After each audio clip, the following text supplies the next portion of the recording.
परमेश्वर का नाम का महिमा हो। आज 17 मार्च 2025। आइए आज हम मनन करें पत्रस की दूसरी पत्री 3 अध्याय 1 वाक्य से 18 वाक्य तक। आज वचन हमें कहता है विश्वास में दृढ़ रहो। 17 वाक्य में कहता है, इसलिए हे प्रियो, तुम लोग पहले ही से इन बातों को जानकर चौकस रहो, ताकि अधर्मियों के भ्रम में फंसकर अपनी स्थिरता को कहीं हाथ से खो न दे।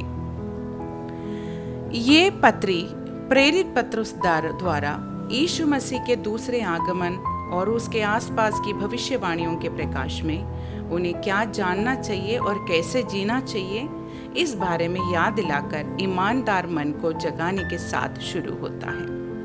उन दिनों में और आज भी बहुत से लोग अत्यधिक परीक्षणों और उत्पीड़न के कारण यीशु मसीह की आसन्न वापसी की उम्मीद और आशा करते हैं। उपहास करने वाले तब और अब विवाद पैदा कर रहे थे, क्योंकि ऐसा नहीं हुआ है।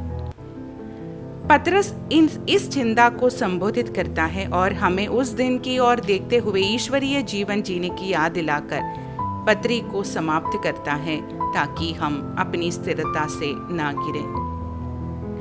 स्थिरता शब्द का अर्थ है विश्वास योग्य, निष्ठावान, निरंतर, दृढ़, किसी व्यक्ति, वस्तु, शपथ या वादे के प्रति अडिग रहना।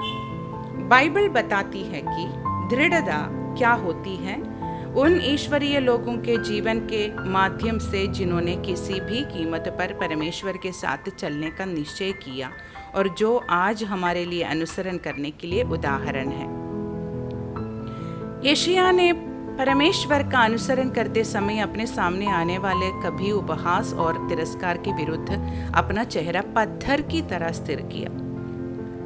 यशायाह भविष्यवक्ता की पुस्तक 50 अध्याय 7वां वाक्य में कहता है, क्योंकि प्रभु यहोवा मेरी सहायता करता है, इसलिए मैंने अपना चेहरा पत्थर की तरह स्थिर किया है। अय्यूब ने अपने कष्टों के बावजूद कभी भी परमेश्वर को अस्वीकार नहीं किया। अय्यूब की पुस्तक 23 अध्याय 11 वाक्य में बताता है, मेरा पैर उसके मार्ग पर दृढ़ रहा है, मैंने उसके मार्ग पर चलना जारी रखा है और उससे दूर नहीं हुआ। अपने पश्चाताप के बाद दाऊद ने कभी भी उसके मार्गों पर चलने में संकोच नहीं किया। भजन संहिता 18 अध्याय 21 और 22 से और 22 वाक्य तक कहता है, क्योंकि मैंने यहोवा के मार्गों पर चलना जारी रखा है और मैंने उसकी विधियों को अपने से दूर नहीं किया।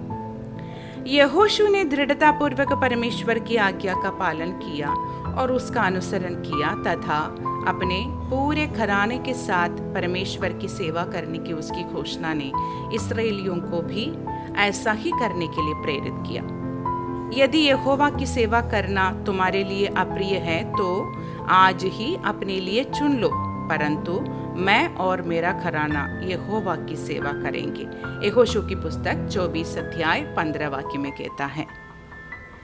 परमेश्वर की शक्ति और अपने लोगों की ओर से काम करने की शक्ति में कालेब के विश्वास ने परमेश्वर को ये घोषणा करने के लिए प्रेरित किया।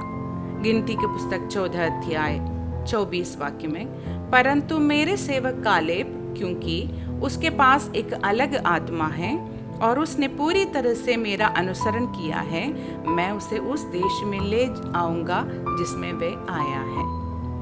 शद्रक, मेशक और अबेदनगो ने चाहे किसी भी परिस्थिति में क्यों ना हो परमेश्वर का अनुसरण करने का निश्चय किया। दानियल की पुस्तक 3 अध्याय 18 वाक्य में इस प्रकार कहते हैं, परंतु यदि वह ऐसा ना भी करे तो है राजा, तुझे मालूम हो कि हम तेरे देवताओं की सेवा नहीं करेंगे और ना ही तेरे खड़ी की हुई सोने की मूर्त की पूजा करेंगे। दानियल ने मूर्ति के सामने झुकने से इनकार कर दिया। दानियल की पुस्तक 6 अध्याय 10 वाक्य में कहता है, अब जब दानियल को पता चला कि दस्तावेज पर हस्ताक्षर हो चुके हैं, तो वह दिन में 3 बार घुटनों के बल बैठकर प्रार्थना और धन्यवाद करता रहा, जैसा कि वह पहले करता था। प्रेरित पौलुस कुरिन्थियों की पहली पत्री